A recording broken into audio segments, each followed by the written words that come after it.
जो लोकशाही मजबूत करायला आपल्याला भाग पाडणारा होता. खरं. हा जो कालखंड होता म्हणजे लोकशाहीचा आत्मा असलेले जे नागरिकांचे मूलभूत अधिकार होते ते सुद्धा आणीबाणीच्या काळामध्ये धोक्यात आलं. तर सर्वसामान्य नागरिकांना कशा प्रकारच्या धोक्यांचा सामोरं जावं लागलं त्याबद्दल काय सांगाल? हां, यात बघा म्हणजे इंदिरा गांधी त्यांचे पुत्र संजय गांधी यांनी पूर्ण ताबा, म्हणजे मी जसं म्हटलं की केंद्र सरकारकडे त्या दोघांकडे सर्व ताबा होता. त्यातलं मी तुम्हाला एक छोटं उदाहरण देतो, नसबंदी.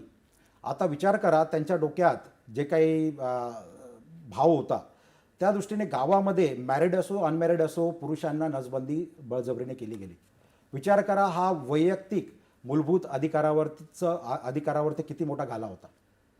तर नसबंदी सारखं असे वेगवेगळ्या प्रकारे म्हणजे गावात कुठल्या महाविद्यालयीन तरुणाला भारत सरकारच्या कुठल्या गोष्टीवरती बोलायचं आहे तो बोलू शकत नव्हता.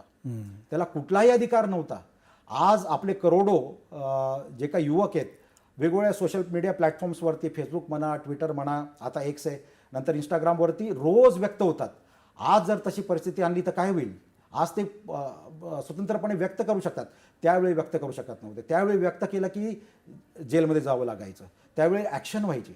म्हणजे जे काही मूलभूत अधिकार होते त्या मूलभूत अधिकारावरती घाला घातला गेला होता. आणि जेव्हा मूलभूत अधिकारावरती घाला घातला जातो तेव्हा सामाजिक आणि आर्थिक परिस्थिती बिकट होते.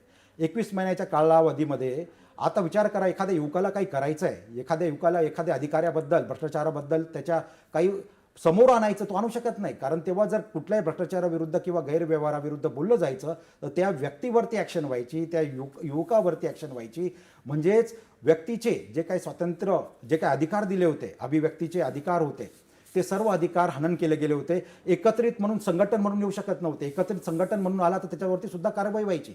म्हणजे एखाद्या व्यक्तीला समाजासाठी काही चांगलं काम करायचं आहे, संघटना उभी करायची, तो सुद्धा अधिकार नव्हता. म्हणजे विचार करा की एक हुकुमशहा कसं सरकार चालवतो त्या पद्धतीने ते 21 महिन्याचा काळ होता. फक्त लोकांच्या जिद्दीने संघासारख्या संघटना, वेगवेगळ्या संघटना एकत्र येऊन जो काही लढा लढला, जो काही त्यांनी पूर्ण देशासाठी राष्ट्रप्रथम भावनेने जे काही समर्पित भावनेने काम केलं, त्यामुळे आणीबाणी 21 महिन्यात संपुष्टात आली. नाही तर एक व्यक्ती आणि एक राजकीय परिसंस्था असा हा झाला असता नियम, आणि आतापर्यंत आपण फक्त एकाच व्यक्तीचं, एकाच परिवारचं सरकार बघितलं असतं आणि जे अराजकतेकडे आपल्याला नेलं असतं. आता या घटनेमधून धडा घेत संविधानामध्ये असलेल्या ज्या काही त्रुटी होत्या त्या दूर करत